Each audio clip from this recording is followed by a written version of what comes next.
be sure to check out Rob Plays. There you can hang out with me while we play video games and talk about life stuff. In the world of comic books, you got two different types of readers. You have your casual readers and you have your hardcore readers. The casual readers are the guys that go into a comic book store once every few months. You know, they're just kind of curious as to what Superman's been up to, and they buy a Superman comic. Maybe they just go and they buy trades. You know, maybe they're only subscribed to one book. They want to read Jonathan Hickman's East of West. You know, and so that's all they get. That's all they really care about. The hardcore readers are the ones who have a pull list.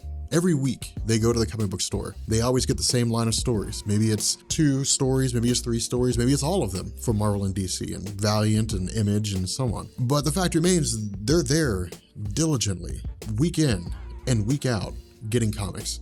The common theme among these two groups is that they got into comics in a multitude of different ways. For people like me, I got into comic books in the 1990s because I was watching X-Men the Animated Series. And I loved X-Men the Animated Series, and I still think to this day it's the greatest comic book show of all time. Batman the Animated Series is in a close second. I know that will probably create some debate in the comments, and I'm curious, which one do you guys think is better? Post a comment down below. But that got me into comics. You know, I was so enamored by the X-Men, but it really wasn't the X-Men themselves, because I saw what was interesting in the TV show. I was curious about everything else. I was curious about Captain America.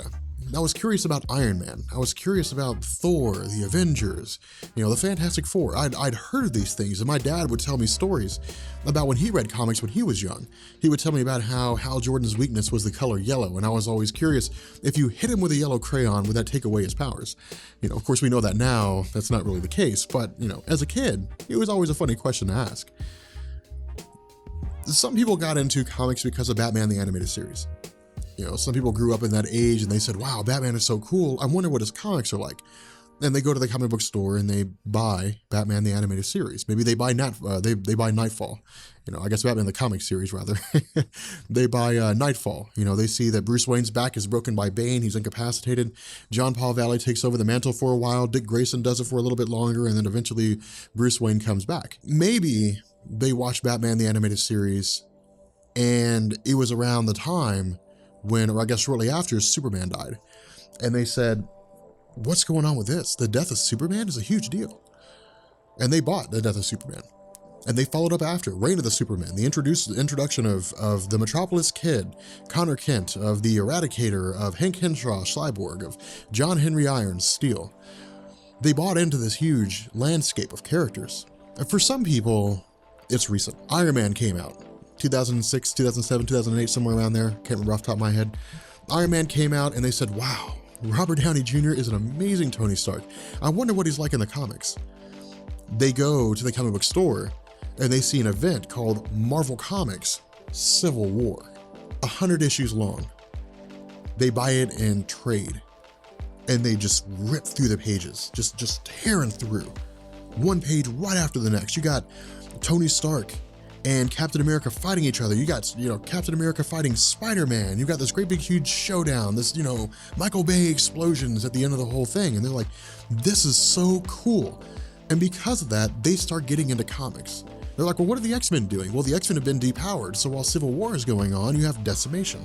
After Decimation, you got Messiah Complex, and then you got Messiah War, and you got, you know, Second Coming, and you got all these different things that are going on. You got Annihilation going out in space, and they're just like, wow, I didn't realize the comics were this huge, that there was so much going on in this community. And so before people know it, suddenly this concept of pop culture that was kept hidden, that was, you don't talk about that in the public, you hang out with your friends at your house, in your basement, and you talk about comics, suddenly it was everywhere. People were flocking by the millions to go see, you know, comic book related multimedia. Maybe it was just movies, maybe it was just TV shows, maybe they never actually buy a comic, but it opens them up to this much bigger world. Everything that's right about comics, in my mind, is underscored by DC Rebirth. And I know that there are a lot of Marvel fans on my channel that will get really irritated about that. I know there are hardcore fans, and to me that's not a bad thing. I think one of the greatest aspects of the comic book community is the conviction that comic book fans have. DC fans and Marvel fans remain steadfast in their trenches, and they will not give ground. DC's better than Marvel. Marvel's better than DC. That's just the way it is, you know, and it creates some really interesting discussion on who has the best characters, who has the best stories, who has the best universe, so on and so forth. That debate aside, The reason why DC Rebirth is so great is because it blends the old and the new. For fans who grew up watching DC content, grew up watching Batman the Animated Series, Superman the Animated Series, Justice League, Teen Titans, Justice League Unlimited. For those people who grew up watching these shows, they resonated with them.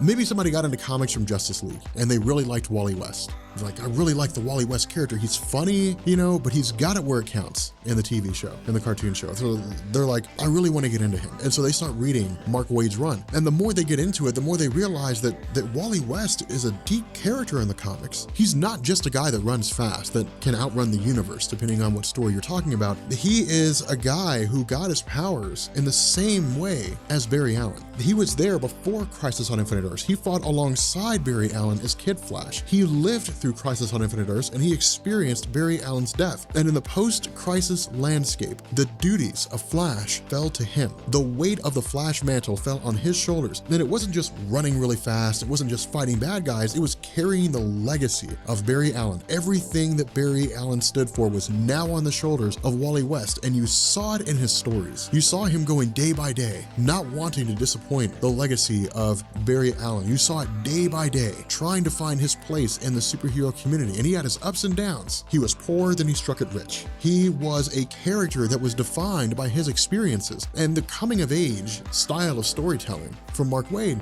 resonated with readers, because maybe the young boy or the young girl that was reading his comic understood what it was like to have to deal with a legacy. Maybe they had a really successful older brother or older sister, and they understood the dichotomy. They understood that it's tough to live up to that legacy. With Mark Waid's writing, he gave us things like the Speed Force. And prior to that, we didn't really know how the Speedster's powers worked. All we knew was that Barry Allen was splashed with some chemicals. It was assumed to have moved his molecules at a really fast rate or something along those lines. And because of that, he was just able to run super fast. But with the Speed Force, now we had a unifying factor. Not only that, we had a backstory to Max Mercury, the first speedster. We had a way to unite all these extremely fast characters that operated under the banner of the Flash or some part of the Flash family in DC Comics. This set the stage for the future of the Flash franchise. It set the stage for Geoff Johns to come back and to say, the Speed Force didn't just exist. It wasn't just there one day. Barry Allen was creating it every time he ran. He literally generated this source of energy. And because of that, it feeds everybody. It's the source of the Speedster's power. When they die, it's where they go. It's their afterlife. It helped to create this huge unifying world. And for the hardcore comic fan, and for even maybe the casual fan, they loved it. They loved that character of Wally West because he was their Flash. Barry Allen was not their Flash. Max Mercury was not their Speedster. Wally West was their Flash. The same is said about Batman, Wonder Woman, Aquaman, Green Lantern. And so when DC came along in New 52 and they wiped the slate clean, they said, we're done. Everybody, everything's being rebooted. Batman's history may or may not be intact, it depends, but Green Lantern, after Geoff Johns' run, that stays intact, which is kind of a good thing because nobody was really reading Green Lantern before that. In fact, a brunt of the fans came on with Geoff Johns' run because it was so well done. But fans felt betrayed with the New 52, and the reason why is because they felt like they'd spent so much time and so much money. They were part of the DC family. They were the foundation by which DC built its success. And then DC had come along and said, okay, like, we're done with you now, we're moving on to new people. They felt abandoned. They felt just shoved aside. They felt betrayed. You could see that on social media. You could see it in forum posts. You could see it everywhere. You saw it in sales. Try as they might, DC simply didn't seem to find a way to keep those fans satisfied. Not only that, for the casual comic book reader, yes, the new #1 sold very well because they were like, yes, this is the jumping off point. But in their mind, for the casual fan, Superman was not a guy who was emo, more or less. Superman was the experience, the wise, standing up for something greater, he's seen some things kind of guy. That was the Superman they knew. The Superman that was a character to aspire to. And so for them, the stories just didn't resonate because it wasn't the character that they had come to expect. It wasn't the character that they had come to believe existed. Right, wrong, or otherwise, it was not their character. DC Rebirth signifies everything right with comics because it's a recognition that yes, hardcore fans will almost always be there, but like fans of anything else, they can become fed up. They will walk away if the product they're getting is not the product they bargained for. If they were sold on a bill of goods and that what they get is not what they paid for, they will walk away. At the same time, if casual fans aren't interested in the characters that they're getting, they won't read. With DC Rebirth, We get a best of both worlds. We get the New 52 landscape that people have come to expect. We get the Forever Evil landscape. We get the Dark Side War landscape. We get the Trinity War landscape, if that's your thing. We keep all that stuff. All that history is still there. But then you get the Wally West that you know and love. You get the old school Superman, not the New 52. You get the Superman that's iconic. The Superman that you think of when you see an image on Google search. That's the Superman that you're getting. He may not look the exact same way, but what he believes, his convictions, how he views the world, his marriage to Lois Lane, that is the Superman that you get. And that's the Superman fans wanted. Not to mention, right now, they've introduced Mr. Oz as a villain. Not much is known, but one of the fan theories going around is that it's Ozymandias. Well, for those of you guys who never read Watchmen, there were a lot of similarities between the movies and the comics, the graphic novel, but at the end of the graphic novel, Dr. Manhattan sided with Ozymandias. He agreed that yes, as heinous as Ozymandias' act was, it is the logical course of action to unite humanity. Is it a stretch? Is it really a stretch to believe that Ozymandias and Dr. Manhattan are working together behind the scenes in the DC Rebirth landscape? It certainly raises some eyebrows and it raises some questions. But in my mind, everything right with comics is signified by DC Rebirth because it is the landscape that we've known for the last 5 years, but it's a return to the familiar characters that we've known for the last 25 years. With that being said, guys, we're going to bring this video to an end. Let me know if you guys enjoy videos like this. Make sure you guys drop a like if you did, and make sure you hit the sub button to become part of the Rob Corps. And yeah, I will catch you guys later. Peace.